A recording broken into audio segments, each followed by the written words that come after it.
Candide by Voltaire. Chapter 16.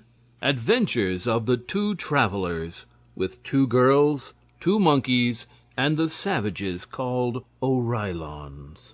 Candide and his valet had got beyond the barrier before it was known in the camp that the German Jesuit was dead. The wary Cacambo had taken care to fill his wallet with bread, chocolate, bacon, fruit, and a few bottles of wine. With their Andalusian horses they penetrated into an unknown country, where they perceived no beaten track. At length they came to a beautiful meadow intersected with purling rills. Here our two adventurers fed their horses. Cacambo proposed to his master to take some food, and he set him an example. "How can you ask me to eat ham," said Candide, "after killing the Baron's son, and being doomed never more to see the beautiful Cunegonde? What will it avail me to spin out my wretched days, and drag them far from her in remorse and despair? And what will the Journal of Trevoux say?" While he was thus lamenting his fate, he went on eating. The sun went down. The two wanderers heard some little cries, which seemed to be uttered by women. They did not know whether they were cries of pain or joy, but they started up precipitately with that inquietude and alarm which every little thing inspires in an unknown country. The noise was made by two naked girls, who tripped along the mead, while two monkeys were pursuing them and biting their buttocks. Candide was moved with pity. He had learned to fire a gun in the Bulgarian service, and he was so clever at it that he could hit a filbert in a hedge without touching a leaf of the tree. He took up his double-barreled Spanish fusil, let it off, and killed the two monkeys. "God be praised, my dear Cacambo! I have rescued those two poor creatures from a most perilous situation. If I have committed a sin in killing an inquisitor and a Jesuit, I have made ample amends by saving the lives of these girls. Perhaps they are young ladies of family, and this adventure may procure us great advantages in this country." He was continuing, but stopped short when he saw the two girls tenderly embracing the monkeys, bathing their bodies in tears, and rending the air with the most dismal lamentations. "Little did I expect to see such good nature," said he at length to Cacambo, who made answer, "Master, you have done a fine thing now. You have slain the sweethearts of those two young ladies." "The sweethearts? Is it possible?" "You are jesting, Cacambo. I can never believe it." "Dear master," replied Cacambo, "you are surprised at everything.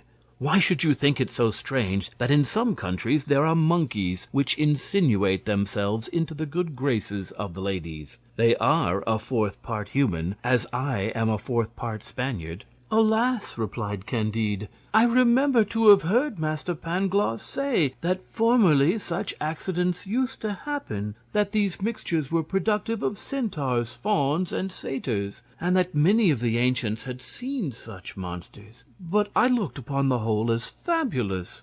"You ought now to be convinced," said Cacambo, "that it is the truth, and you see what use is made of those creatures by persons that have not had a proper education. All I fear is that those ladies will play us some ugly trick." These sound reflections induced Candide to leave the meadow and to plunge into a wood. He supped there with Cacambo, and after cursing the Portuguese inquisitor, the governor of Buenos Ayres, and the baron, they fell asleep on moss. On awakening they felt that they could not move, for during the night the Oreillons, who inhabited that country, and to whom the ladies had denounced them, had bound them with cords made of the bark of trees. They were encompassed by 50 naked Oreillons, armed with bows and arrows, with clubs and flint hatchets. Some were making a large cauldron boil, others were preparing spits, and all cried, "A Jesuit! A Jesuit! We shall be revenged! We shall have excellent cheer! Let us eat the Jesuit! Let us eat him up!"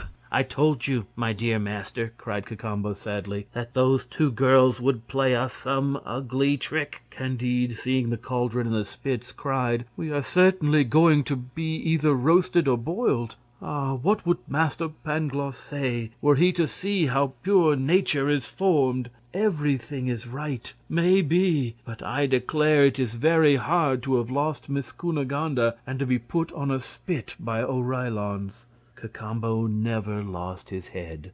Do not despair, said he to the disconsolate Candide. I understand a little of the jargon of these people. I will speak to them. Be sure, said Candide, to represent to them how frightfully inhuman it is to cook men, and how very unchristian.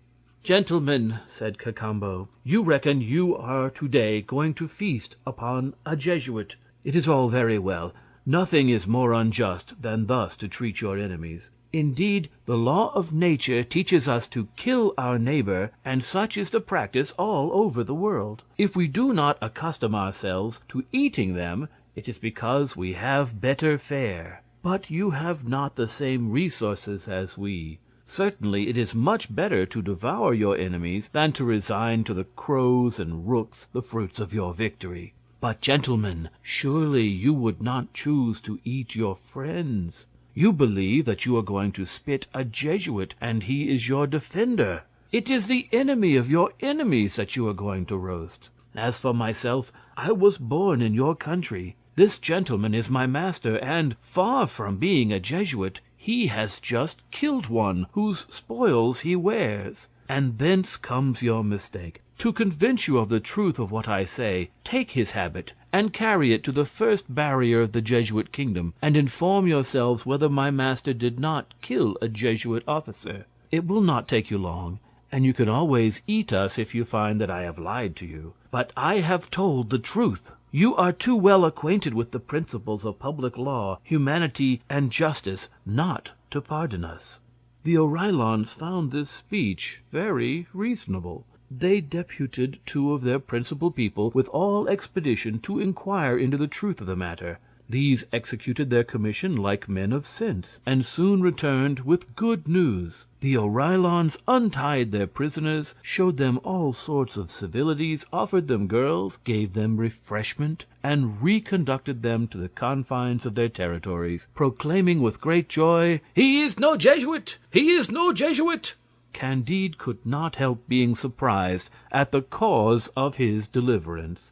"What people," said he, "what men, what manners! If I had not been so lucky as to run Miss Cunegonde's brother through the body, I should have been devoured without redemption. But after all, pure nature is good, since these people, instead of feasting upon my flesh, have shown me 1,000 civilities, when then I was not a Jesuit." End chapter 16.